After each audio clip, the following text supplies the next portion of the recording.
Wow, we have knocked out 50 episodes and we are just finished season 1. Now we are transitioning into season 2 of Hoops Across the Mountain State. And man, we got a preview show. Yes, a preview show. Our last preview show was the Boys State basketball tournament all the way back in May. But now guess what? We got more basketball and I'm excited. And we're also going to be revisiting with a familiar face as well down the road in this episode as well. But to give a little bit of context, it's a TBT episode. How about that? I mean, last year, Best Virginia was not able to compete, but heard that was. We're going to talk with both sides. Oh, yeah. We're going to talk with both sides today. Whether it's blue and gold or green and white, we'll talk to them. That's just how I work. But let's dive right into this episode of this 51st episode. And to give a little context, we're going to talk with a player and a coach from Best Virginia. As you can see, I'm already joined by a coach now. But then down the road, we're going to be joined by Chase Harler from Best Virginia as well in the next segment. And then after that, following that, we're going to be joined by Elmore and Stevie Browning from Heard That. And along with that as well, oh yes, he will be returning. The skipper, CJ Harvey, will be rejoining me for the second half of this show. And I'm excited. I'm excited for the TBT, quite frankly. I wasn't able to go in 2019. And due to COVID last year, nobody could go. So it's great to get this back going. Charleston Regional will be going up July 17th, and Charleston's going to be rocking. I mean, it's going to be rocking. And I know this for a fact. My guest is going to be rocking as well with his guys on the sidelines come July 17th at 4 p.m. Let's introduce the first guest of this TBT preview, Coach of Best Virginia, Coach James Long, friend of the program, Coach James Long. Coach Long, welcome to the program. Definitely a friend of the program, man. Excited to be back. Thanks for having me on. It's been a lot of excitement around this stuff. And, I'm definitely excited for it to get here on July 17th. Just to give a quick disclaimer about Coach Long. Now, I don't know if people were at the state basketball tournament or not, but you could have said one thing and one thing only. That Coach Long is very outgoing. I mean, he's a very outgoing individual. I mean, I remember just sitting down close to the baseline. All of a sudden, I see him up in the corner. Not even 30 seconds later, he's sitting like 2 rows behind me over my right shoulder. I'm like, what is he, the Flash? What is he, the Flash or something, Superman? I mean, he's all over the place. I mean, Coach, you're like you said, you're a busy man. You are a busy man. You're the first person to ever classify me as outgoing. My girlfriend tells me I'm an introvert, and I think that's true. So, but no, when I'm in Charleston, man, especially at state tournament, you see so many people and definitely thankful for all the people that have helped me get to where I am. And if I see somebody I can go say hi to and connect with, I'm always take that opportunity. Well, of course, so I don't know if I'm a complete introvert, but I use my energy sparingly. I think the better phrase would be you're an introvert, but when around a comfortable environment, then you're outgoing. Right. I agree. I agree, man. We'll rock you're better with your words than I am. Okay. But anyways, so like I said, guys, we're going to be going over a lot of different directions just because we're getting 2 sides from this regional as well in the Charleston regional. Like I said, starts July 17th. Best Virginia starts at 4 p.m. And Coach, let's just sort of take a step back from that game day and let's sort of talk about these last few days, these preparation days, these exhibitions that you guys are playing in as well. Just give me a general theme of what you've been learning or seeing in all these different practices, these exhibition games, just stuff like that. What's the general theme you've been learning with a bunch of these guys? That they know a lot of basketball. It's our guys in college obviously know basketball and some more than others. But, when some of these guys are playing EuroLeague, Euro Cup, all this stuff overseas in great leagues, they're playing for a lot better basketball minds than myself. So, it's honestly, I think the main thing I've gotten is how much they know and how much I'm learning, here and there. And I think it's just been a big collaboration. And, we're not going to be able to get everything accomplished in 10 days, but, whatever we can, those small wins in preparation are going to help us. So I've just been learning a lot. And I think, best thing a coach like myself could do in this situation is just ask a lot of questions and try and get everyone on the same page. You talked about that collaboration, and along with that, you're getting a bunch of different guys from guys that played under Bob Huggins, guys that you played with as well, guys from one of Hug's first couple seasons in Morgantown, the 2010 Final Four team, and then just guys that played on Press Virginia in general.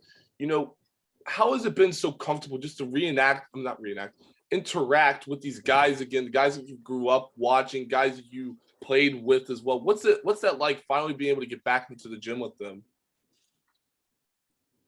Yes, good question. I think that, just with everything happening last year and being, in quarantine and not being able to interact, it's really good to just see everybody again and hang out, after such a tough year. And I think that's the main thing that we're trying to not take for granted is just enjoying being around each other because, regardless of what happens in the basketball tournament, this is a really cool opportunity for us to be around each other and compete again and spend time together. So I think that's the best thing of all of this. So I think we're all just trying not to take it for granted and be present with what we have going on because that's the most special part of all of this. Had you heard about the basketball tournament, preferably known as the TBT, prior to accepting this head coaching gig? Yeah, I had watched the tournament prior. I watched it 2 years ago in Richmond when West Virginia was playing in it, and it was like watching the Mountaineers again. You're seeing all these guys I had played with, guys I grew up watching, and it was really cool to watch. And definitely something I would love to be a part of. I didn't necessarily seek it out the whole time. It was something that was kind of a conversation over time. And John had asked me if I wanted to coach it after our season this year, and obviously said yes because it's a new challenge. It's something that intrigues me. And like I've been talking about this whole time, just being around all the guys again, competing is something that was cool to think about for me. I want to talk personnel very, very quick. And that is looking at this team so far, and especially being around them again, seeing them go in practice, even an exhibition game as well. Who's impressed you or who's just, impressed you to the point where you're just like, wow, they've improved tremendously since you last saw them play in the gold and blue? It's funny that every single guy on the team has impressed me. They're obviously all completely different products from when they were at West Virginia. A couple guys that stick out in particular are Juwan Staten. You'd think after a year of not playing competitive basketball, he may have taken a step back, but it couldn't be more far from the truth. He's looks great. His body looks great. He's moving very well. And when you take a step back and you're looking at things from a coaching perspective, I think it slows down the game even more for him, which I didn't know was possible for Juwan. But he looks great, man. Everybody loves playing with him. I can tell you that from experience. He was there when I first got there, and he's just such a joy to play with. If you're open, he's going to find you, and he can go get you a bucket as well. And he's a mega competitor, just like everyone else on the team. Chase Harler, honestly, is one of the first names that sticks out as well. He's got a completely different aura about him. Shooting it really well. And he just looks, he's borderline cocky right now. He's so confident. It's cool to see because, he's just playing with the swag that, he needs. And, I hope he can hang on to that and keep it going. But Alex Ruoff, too, I think it's probably the last name I'll talk about. I know he hasn't played in West Virginia in a while, and he's been off in Germany and Spain and Japan and, all these different countries, but he's a pro's pro. I mean, he doesn't take steps back. He just keeps getting better and keeps getting better and keeps getting better. And I was watching him, and he just does so many things to help you win. And, he's going to be a joy to coach. These guys have all gotten better. I could go completely down the roster and tell you how each guy's gotten better, but that's what happens professional basketball. You have to do that if you want to keep playing. Schematically or personnel wise with schematics, what's it going to look like offensively? What's it going to look like defensively? What should fans be expecting from this team? Yeah, I think just the tournament in general, it's fast, a lot of space, and we only have 10 days and we haven't had our full team yet. We had them one time for the exhibition. So, there's only so much you can do. I think you just have to pick your moments that you can control. You're not going to come down. It's not going to be a set heavy, everybody doing all kinds of concepts defensively. You just have to be prepared and organized and understand what you're all trying to accomplish. And it's not going to be much with 10 days preparation. Let's talk about your guys' first round matchup against Woco Showtime, which is the Wofford-based alumni team competing in the Charleston Regional. And I know you, and to the point to where I just like, okay, he's gonna be a guy who's gonna over prepare, and he's gonna get his guys like ultra prepared for the upcoming game. What have you sort of seen from that Wofford alumni team so far? I transferred from Wofford my first year in college. Played with a lot of those guys, hosted Eric Garcia on his official visit at Wofford. So, I'm very familiar with a lot of these guys. Great players. I mean, Wofford is one of the best mid-major programs historically past 10 years in terms of success within their conference. I mean, they've done nothing but win. They have great players, and I got nothing but respect for all those guys. And I look forward to seeing them. And then they've added some key pieces. Like I saw on the website, they added Emmett Williams, and they've got 2 6'10" guys.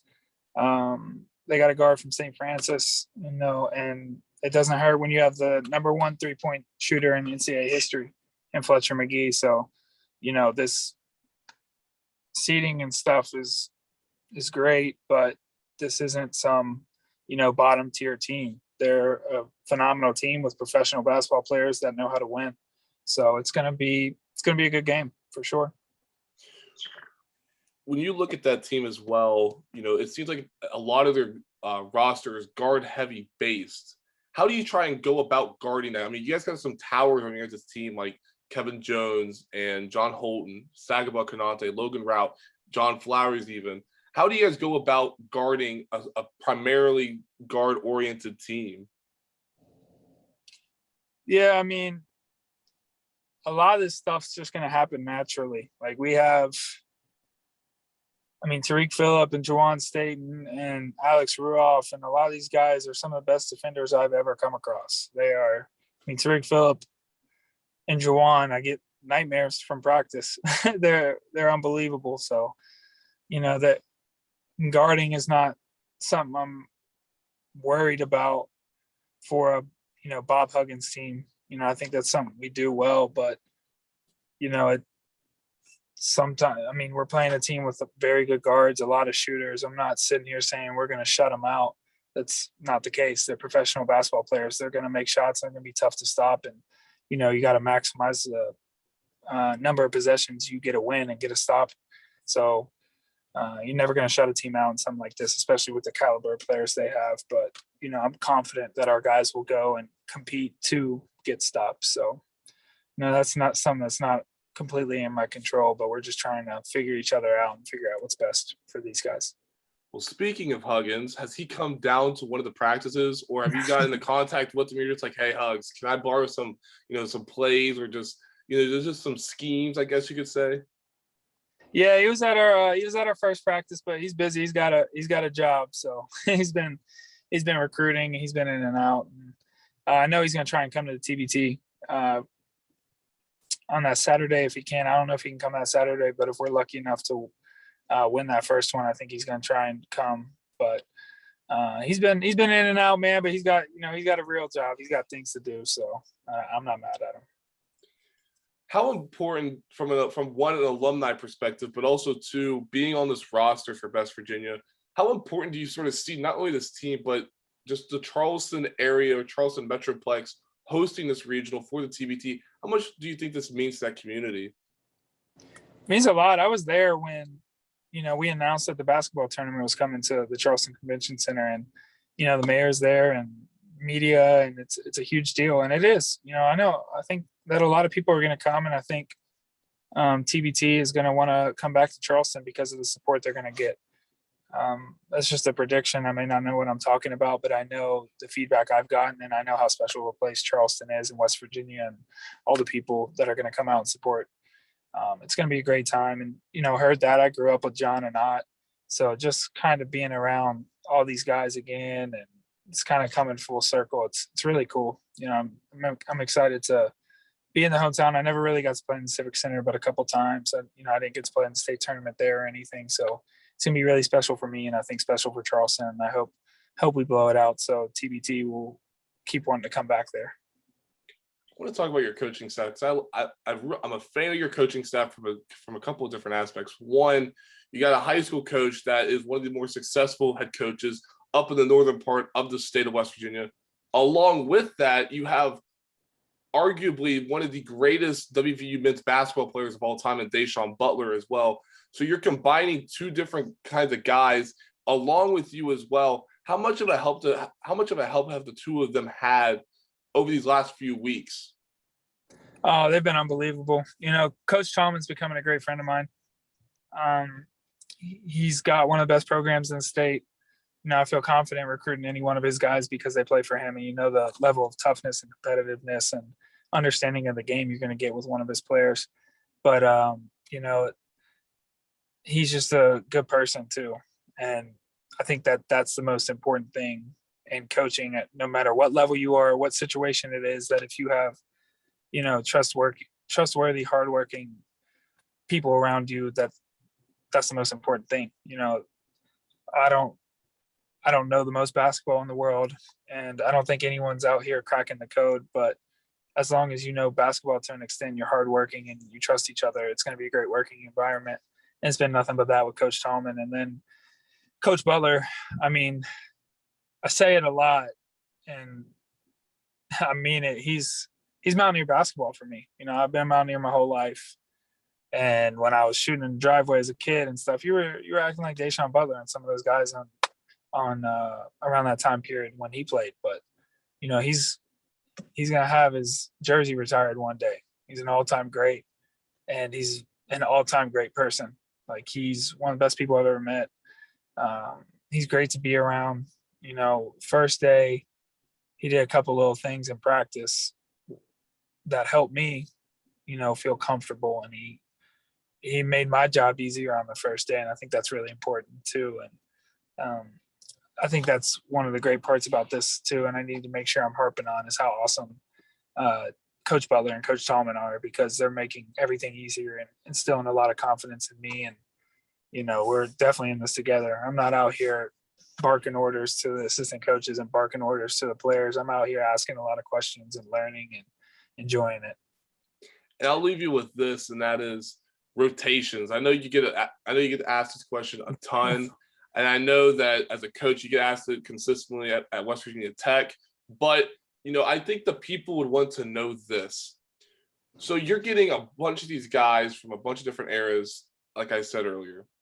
Now, you don't have to give away the full game plan, but just hypothetically, could we possibly see, a group of guys on the court that played from that 2010 team? Or you just see a group of guys out there that played on West Virginia with potentially, Coach, a full court press as well? You never know. No, to be honest, man, I haven't gotten that far. I promise, I'm prepared from my end. Our coaching staff's definitely prepared as much as we can, but there's only so much you can do. You gotta, it's going to be a feel thing too. You got guys in and out. You got guys getting little injuries to put themselves back at times, which we haven't had anything like that. But you saw from 2 years ago, they had a couple guys go down.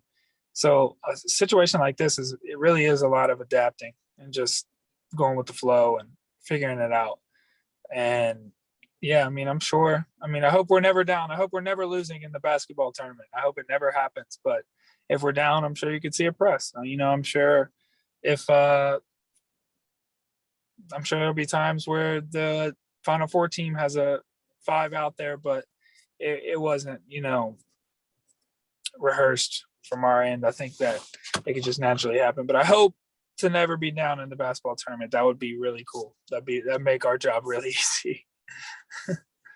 Well, that's an excellent game plan right there, Coach. And I wish you the best of luck down the road as well, and especially with the upcoming tournament. We'll definitely see each other down in Charleston, as we always do, because I will be down there as well. We will definitely see each other.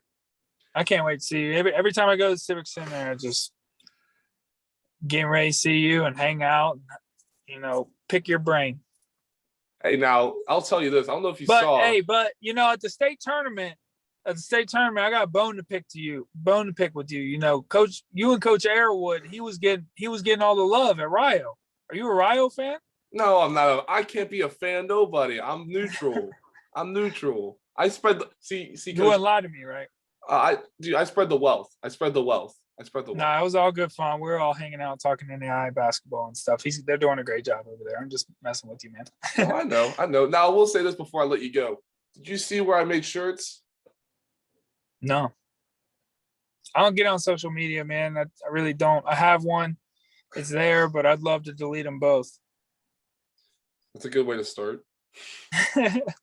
No, I'll send. So here's what I'll do. I'll send you a picture, and what we'll do is this. I think it's a good idea. We'll do a T-shirt swap one day. I know with all this NIL stuff going on, there's a lot of endorsement deals and all that. I can't be just jersey swapping, you know, giving you social media rights. You're gonna have to sign me to an endorsement deal. I'll talk to my PR guy. HR too. They'll get involved. We'll do a jersey swap, man. Whatever you want. All right, man. Well, thank you, Coach Long, and we'll definitely see you down in Charleston. See you there, brother. Thanks for having me on.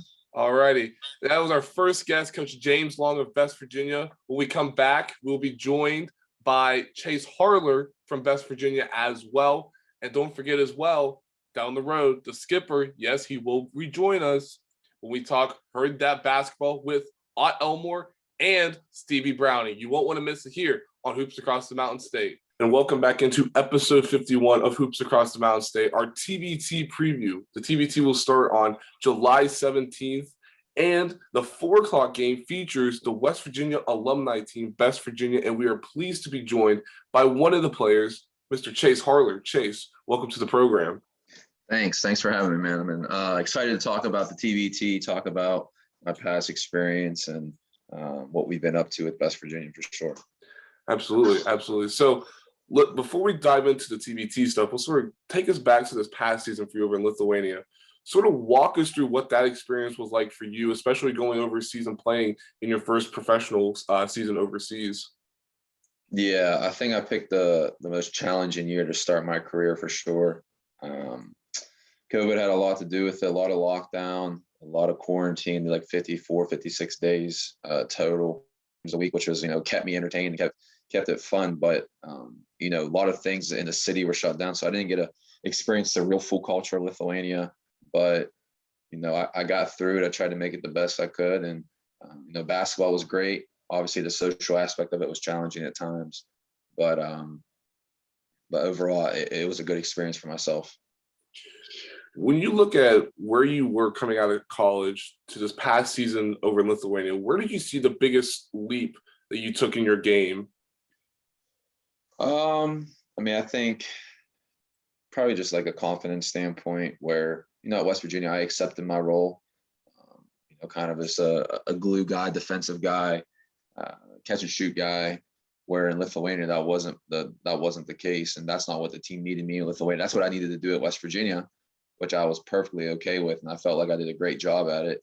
But in Lithuania, my role just expanded, more offensive responsibilities, coming off ball screens, playmaking. So it was pretty cool to get to play like that again and kind of just, start the foundation of my professional career over in Europe. What was the competition like over there? I know that was a little bit different going into your first professional season, but what was the competition like over there in Lithuania? No, it was competitive. Every game was competitive.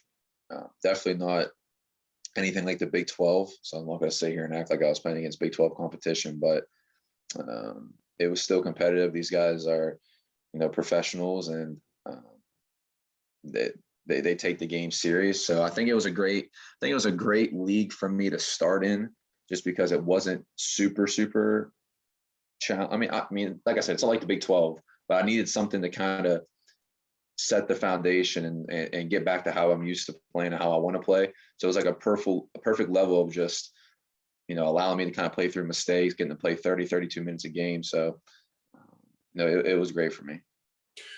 Where do you see yourself going next? Has the discussion between you and your agent, or just between you and yourself, of just where you would potentially want to play next year? Yeah. So, I discussed it with my agent. We have a few things lined up. couple things on paper at this point, but we'll see where I end up for sure. Are you going to use the TBT as a little bit of a hoop mixtape, so to speak? That'd be nice. I'm just super excited to be a part of it. In high school and then growing up as a kid, I mean, most of my teammates are, people I grew up watching, and then, kind of to live out my dream to play at West Virginia and then to continue to be around these guys. It's been super cool. So let's talk about that now. And let's first start with square one. And that is, how did it come about for John Flowers or whoever from West Virginia reached out to you and said, hey, we got a spot open. Would you want to, join the team? Yeah, so I reached out to John when I was in Lithuania. Once I graduated college and I was in Lithuania, one of my goals for this summer was to try to bring some cool, different experiences to the Ohio Valley. So originally, I just reached out to John, and I wanted to, host or put on a Final Four basketball camp, get the guys to come back to the Highland Sport Complex, and kind of put on a little camp for the the youth around here. So we started talking about that. So that was pretty much like a done deal. And then as TBT got a little bit closer, I kind of threw the idea out of maybe coming to Wheeling for a game, still not really like on the team. And then, as we moved forward, some discussion about maybe being on the team, started to happen. And then obviously when when the roster kind of settled down, seeing where the pieces are, what they needed, he reached out to me, and, obviously I said yes. And that kind of led into the entire, Wheeling weekend we're finishing up right now. Walk me through these last couple of practices for you all. I mean, you guys got James Long, Coach Dave Tallman, and Deshaun Butler being the three coaches for this year's TBT team.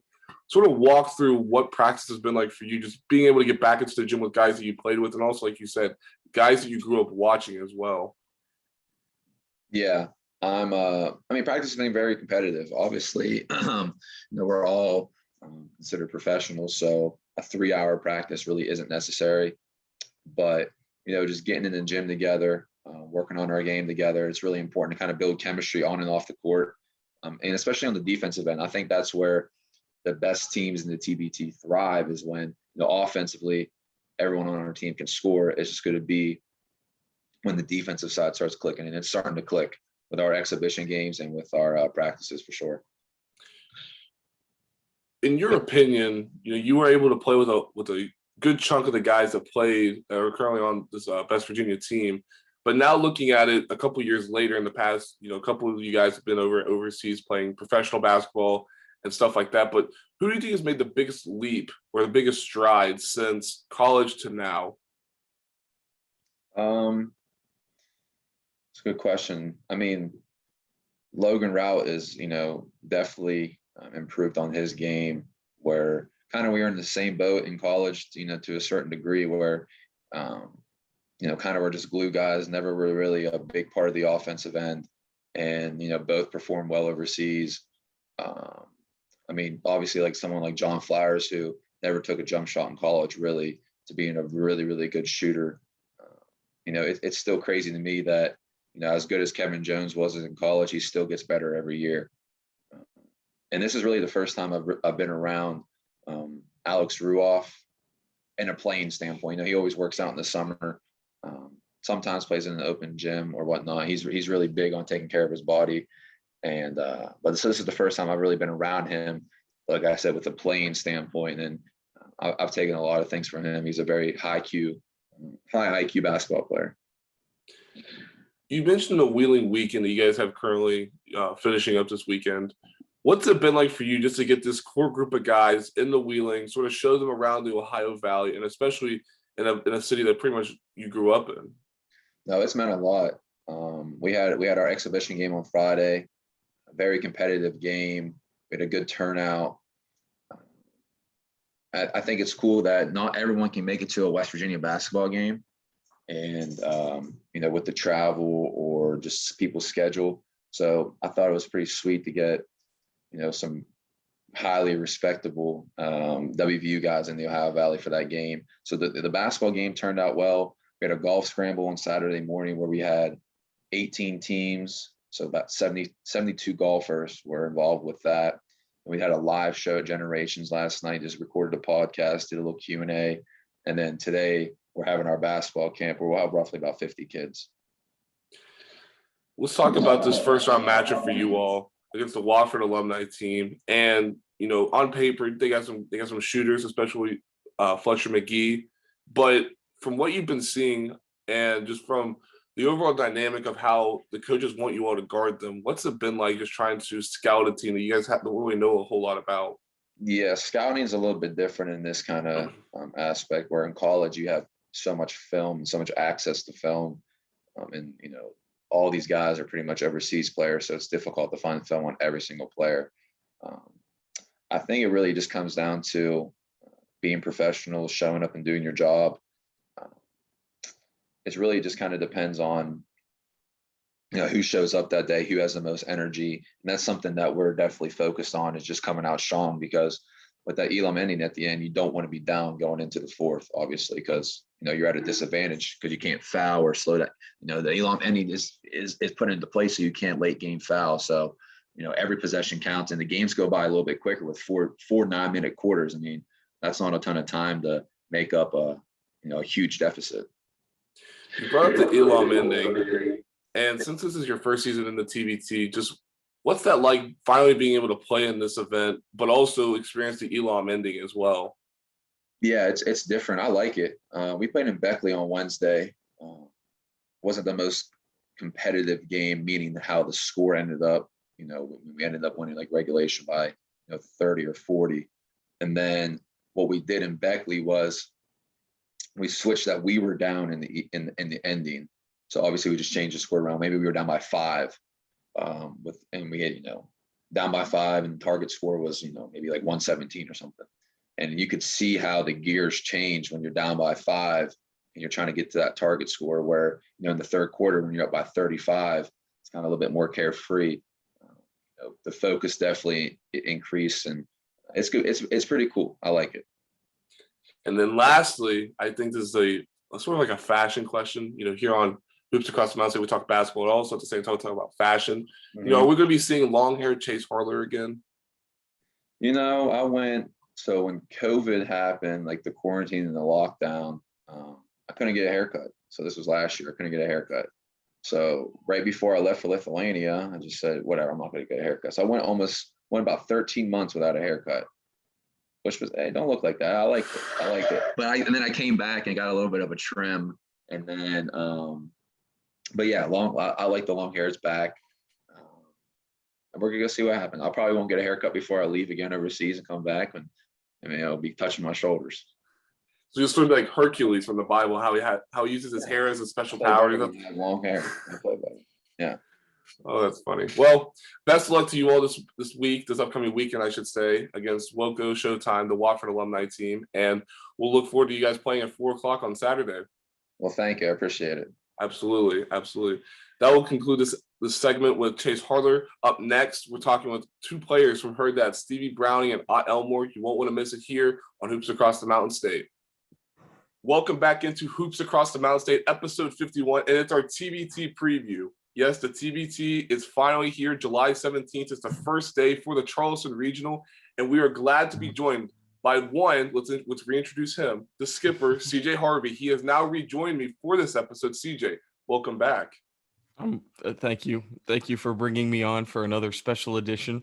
It's always a good time to catch up, and we're talking a little Heard That basketball. So can't beat that. Absolutely. I'm excited. I tell this to people all the time. The TBT is a great time of the year, especially if you love basketball, and especially during the summer. To combine 2 of the best things that God ever created: TBT basketball in the summer.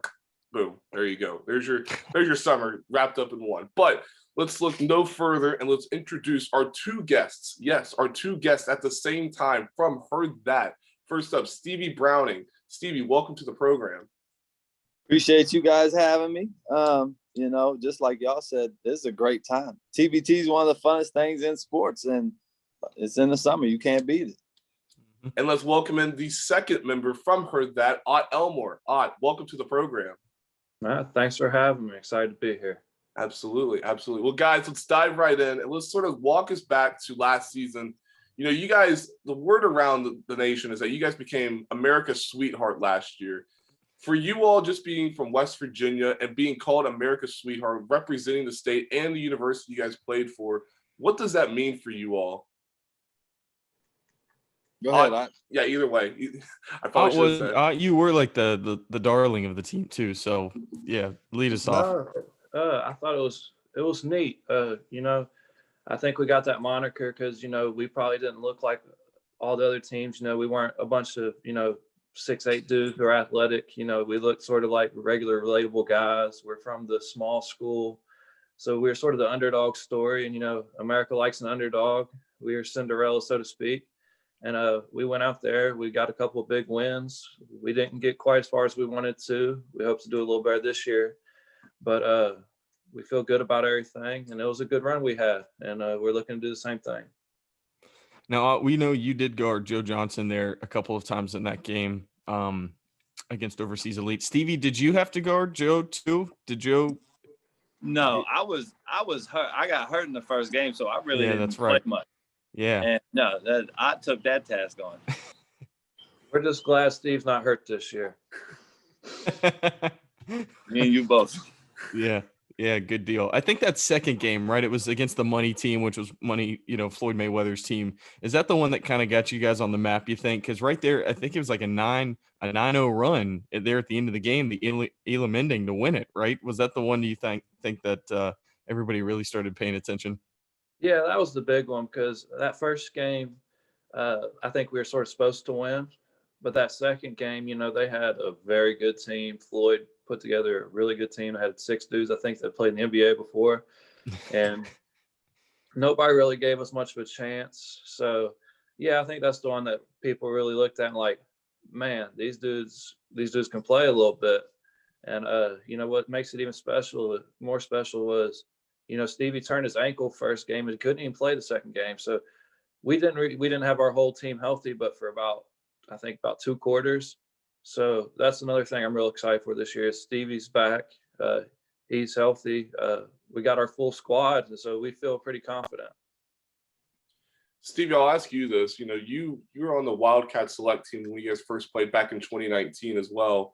And, looking back then from where you guys were with Wildcat Select to now with Heard That, what do you think has been the biggest motivator for you all just to continue to represent not only your university, but the state in the TBT? Obviously the chance to win the money is great, but in all honesty, the thing we enjoy most is being around everybody and, having a good time during camp and really bonding and getting to know each other. And we've turned it into a culture. So it's like a family. Heard That is like a family, and it started with Wildcat Select. So, I think that's the thing that really keeps us going and keeps us pushing because, we really enjoy doing this. We look forward to it the whole year, talking about it, planning for it. They do a great job at setting it up and making sure everything's taken care of. And, it leads into that culture of being a family. And that's what I think the best part of the whole thing is. Whose idea was it to go to Heard That? Who was like the first guy that came up with that name? It was me. Just because it was what we sort of always wanted to do. I watched TBT during the summer while we were in school, and I'm like, man, that would be cool to be a part of, and that'd be something that we'd really like to do. And just that first year, John was still in school. I broke my foot. We had Steve and Ryan and some of the Marshall guys that we played with, but John wasn't able to play yet. And so we didn't have enough Marshall guys to really be considered an alumni team. So once John got out of school and, we added Rondell and added, got a couple more Marshall guys, and they really consider us an alumni team. So we wanted to switch over and represent Marshall. I think another piece to this team that I think a lot of people enjoyed watching last year, along with Ott as well, was Ja'Cory Williams. I mean, that he seemed to be the guy as well. What just sort of walk us through what that's like playing with Ja'Cory and just seeing him evolve year in and year out. I'll tell you what, playing with Ja'Cory is a lot funner than playing against Ja'Cory. We knew he was a great player from his time at Middle Tennessee. You know, he's player of the year in the league. You know, that's not something easy to do. Mm-hmm. Took the team to the NCAA tournament. And to be honest with you, playing against him, I didn't realize how good he was. You know, he was good at Middle Tennessee State, but I mean, he's kept getting better, which is what pros do. And you know, he was one of the best players in the tournament. He was big for us. You know, I'll take him against any wing in the tournament. You know, that's the type of player he is. For sure. I realized how good he was in college for sure, because we rotated all 5 players on the court, tried to guard him, and it didn't work. He was frying everybody, and I was like, oh yeah, he's nice. Was he on that team that they beat Michigan State? Was he on that 15-2 upset, or was that a different year? He was on that, wasn't he? I'm not sure. I'd have to go back and actually look it up. I'm not entirely sure, but he was. I'm not sure if it was Michigan State. Who I think he maybe definitely won the game in the tournament. Yeah, they won the first round game, and they might have even made the Sweet 16 one year. Yeah, that's what I was thinking, and it might have been that year. Yeah. No, I don't know. You'd have to look it up. I know it really. Yeah, my mind is not as sharp as it should be, but yeah, man. Well, I think what's so cool, you know, the Marshall alumni team, you know, heard that, and just seeing a bunch of you guys out on the court is very cool for, you know, guys who like to reminisce a little bit. But you guys just play the same Marshall style too, so it's like it's not even that it's just like the names on the back of the jerseys. You guys look like you're playing for Marshall still, you know, and I think that's what's so, you know, even more unique and just kind of adds to like the personality of Heard That. Do you guys think that too? Absolutely. You know, that's one of the reasons we wanted to be Heard That, is to represent Marshall. We liked everything. You know, Coach D'Antoni turned the program into fun style of play. He got West Virginia kids. You know, we went to the NCAA tournament. He's been successful, and everybody, I think, enjoyed their time there and loved the school. You know, that's what we wanted to represent. And, you know, it's pretty cool. Marshall basketball is getting a lot of notoriety in the summer as well as in the winter now. So we just want to do our part, you know, try to represent the program, and, you know, hopefully he keeps elevating it, and, you know, we'll just follow along, root for him. So I just looked up that Ja'Cory actually played in the 16-17 season, and they beat Minnesota in the first round, but lost to Butler in the second round. So Okay. Yeah, gotcha. all Good deal. So what? Okay, so they beat Michigan State the year before that, then? Yes, Must have been either that or okay. It was either that or 2015. Okay, gotcha. So I'll ask you guys both this question. Stevie, I'll start with you. You know, I just mentioned Coach D'Antoni, but, you know, sort of looking back real quick on your time at Marshall, how much of an impact did Coach D'Antoni have on you just to continue playing basketball? Oh yeah, huge impact. A thing that people don't know about Dan is, like, Dan would stop practice for 15, 20 minutes and just give life lessons. So, like, his impact was way bigger than basketball. And you know, he made you think a lot, especially as a college kid who doesn't really know much other than playing basketball. He made you think a lot about life. And, you know, that's just the type of person Dan was. He's free flowing, and that's why we played free flowing. As far as helping me continue to play basketball, of course. I mean, he made you love the game. You run up and down and shoot threes and get a bunch of dunks. Basketball gets really fun. And yeah, it definitely made me want to keep playing. How about you? No, I love my time there. You know, I didn't, you know, what I tell people is, you know, when you don't play as much as you want, you know, I didn't play very much. You know, most people, you leave that situation, you hate that coach, you hate your time there, you know, you were just miserable. And, you know, looking back on everything, I don't feel that way. You know, we had a lot of success. I got to watch my brother play. We made the NCAA tournament. You know, there's a lot of memories there. And, you know, I go back down there, I talk to coach, you know, I'm not bitter, you know, and I think that's a testament to what he's doing, the culture he's building is, you know, not very many places are like that. You know, if you don't have the individual success you want, you know, most people leave that place and it's not like that. A lot of guys are like that, Marshall. It's just the culture. He's built something special, and it was fun to be a part of. And, I've got all the love in the world for Marshall basketball, and that's why we try to represent it the best we can during the summer. Yeah, you guys are definitely doing that too. And so kind of bring us up to speed now. You're playing in Charleston right out of the gate Saturday. First game. How excited and amped are you for, finally to be in Charleston? This is a year in the making, and it's finally happening. We're excited. I mean, we are very excited. I'm sure a lot of people from Logan will be there. There's a lot of people from Charleston are going to be there. 119 is going to be a busy road. Right. I mean, a lot of people from Huntington's coming down. Yep. It's just going to be fun. We're going to play in front of our people. Our fans are going to be there. You can't beat that. The fans are probably a little bit starved for some action during the summer. Marshall Hoops is on a little hiatus because, the season's not going. Gives them something to do in the summer, gives them something to look forward to, they get to come in and watch John, Stevie, James Kelly, a lot of great players that played at Marshall, who are fan favorites. So, it's just a special time, not just for us, but for them. It's a sweet deal all the way around. Stevie, tell Ott not to sell himself short. He's a walking bucket. We all know He's it. a bucket for sure. You can't leave him open. You heard what he was saying. And he's talking the whole time. You heard him last year. That's the best part.